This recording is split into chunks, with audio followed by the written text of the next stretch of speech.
Zachim Dafem Zain. Au moment où on fait la shrita d'un korban, il faut avoir 6 intentions. Premièrement, il faut faire le korban au nom du korban spécial pour qu'il est réservé. Donc Ola en tant que Ola, Shlamim en tant que Shlamim.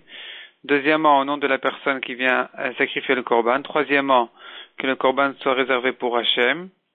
Quatrièmement, pour que le korban arrive au feu à être brûlé totalement et pas que grillé. Cinquièmement, il faut qu'il donne une odeur de quand il est de feu, quand il monte au feu, et pas qu'il a été grillé à l'extérieur et qu'après on l'a mis au feu, où là il a perdu déjà son odeur de viande grillée.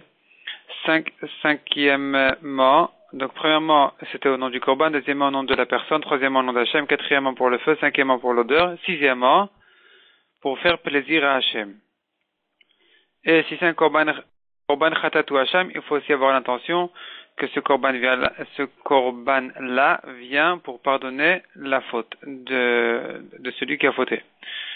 Selon Rabbi Yossi, je ne sais pas si Tanakama il est cholek, peut-être que Rabbi Yossi ne vient qu'ajouter que même si le korban a été fait sans intention spéciale, il est kasher, car il y a un tnaï beddin que tout celui qui fait un korban sans intention spéciale, le korban est fait correctement, pour son intention automatique devient pour ce qu'il faut, donc pour ces 6 intentions qu'il faut.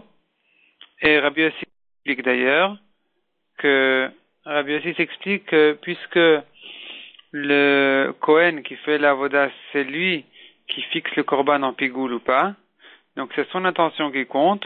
On craint que le Kohen ait une mauvaise intention et que là, même si le propriétaire garde la bonne intention, le korban ne sera pas soul. C'est pourquoi on a préféré de faire le korban sans penser à rien, à aucune de ces 6 choses-là, de manière à éviter ce problème. Et le Bedin ont décidé que celui qui fait un korban, son intention se rapporte sur l'intention du Bedin, que son korban est fait correctement pour ces 6 intentions-là.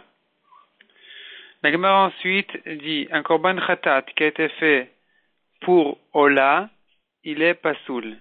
Mais pour Choulin, il est kasher.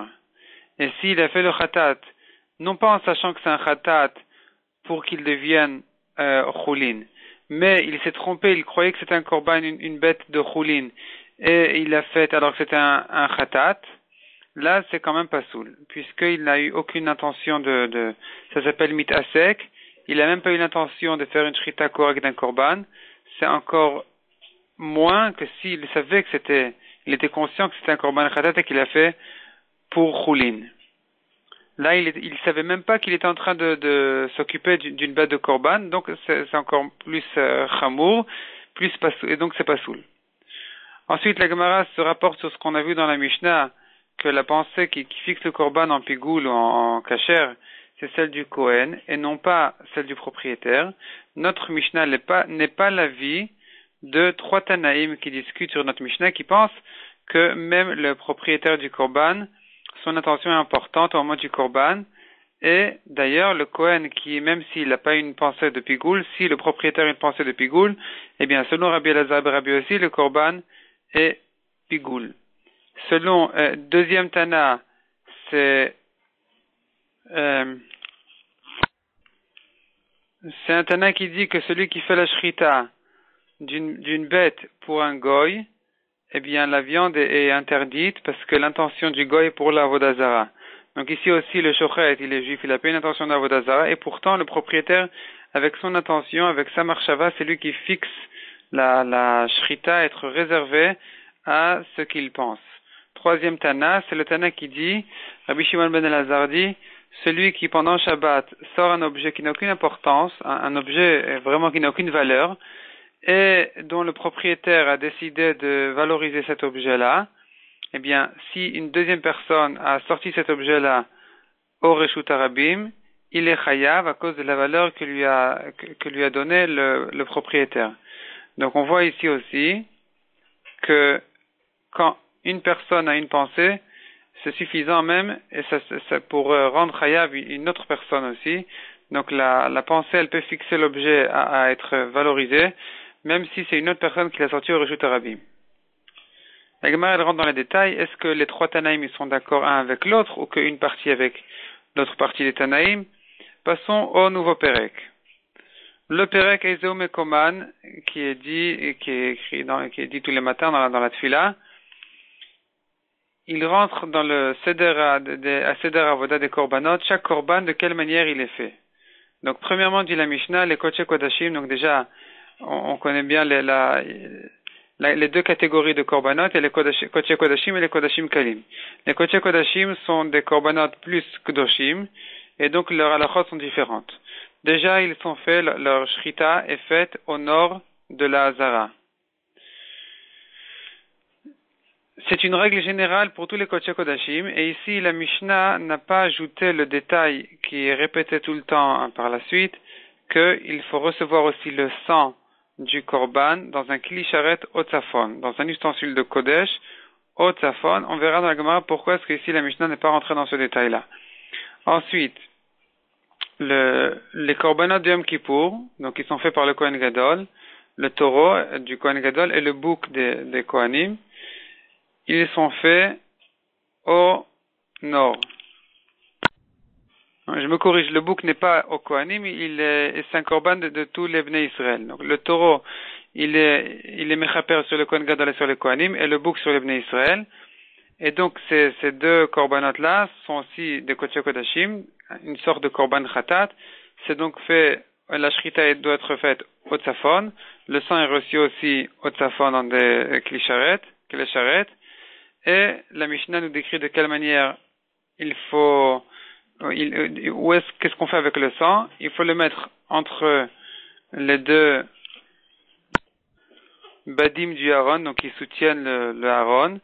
Donc là, on fait là-bas déjà 8 azaot, une en haut et 7 en bas, comme on le dit à Yom Kippour.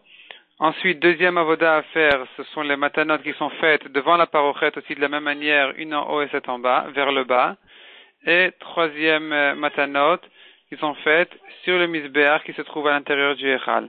Le reste du sang est versé sur le yesod du côté ouest, donc qui est vraiment juste à la sortie du Kohen Gadol quand il sort du Echal. De même, les parim en israfim ou serim en israfim, c'est-à-dire les chataot, un korban chatat. Donc nous avons les chataot pnimiot qui sont faites à l'intérieur du Echal, et les chataot chitzonot qui sont faits à l'extérieur du Echal, qui sont faits dans la Zara. Ici, donc, on parle des chataot apnimiot qui sont faits dans le Echal. Donc, de quoi il s'agit? Ce sont soit des taureaux, soit des boucs d'Avodazara, les boucs d'Avodazara du Tibour. Les taureaux, c'est par exemple par du Tibour, quand le Bedin s'est trompé et que le Tibour a fauté en s'appuyant sur le psaque du Bedin, ou bien si le Kohen Gadol a fait une avera, eh bien, ils amènent ces korbanot-là qui sont faits à l'intérieur. Eux aussi, leur shrita est faite au nord, leur sang est mis devant les azaot, devant la parochet et sur le misbéach, le reste du sang sur le yesod du côté ouest, et ils sont brûlés à l'extérieur de Yerushalayim. Donc, et les korbanot d'Yom Kippour et ces korbanot-là, ils sont brûlés puisqu'on ne les mange pas, donc il faut les brûler à l'extérieur de Yerushalayim. La Gemara explique pour quelle raison la Mishnah n'a pas mentionné la réception des Kodesh Kodashim en règle générale dans des clés charrettes, donc dans des ustensiles de Kodesh, comme ce que la Mishnah l'a fait par la suite en rentrant dans les détails de chacun des korbanot. Répond la Gemara, puisqu'il y a un korban exceptionnel, qui est le korban Hacham du Metzora, et lui, on ne reçoit pas forcément tout son sang dans un kli sharet. Là, il faut deux Kohanim. Un Kohen doit recevoir le sang de ce Hacham dans sa main, de manière à mettre de son sang sur le Metzora lui-même, là où il faut. Un deuxième Kohen reçoit le reste du sang dans un kli sharet effectivement, et le jette sur le misbéach.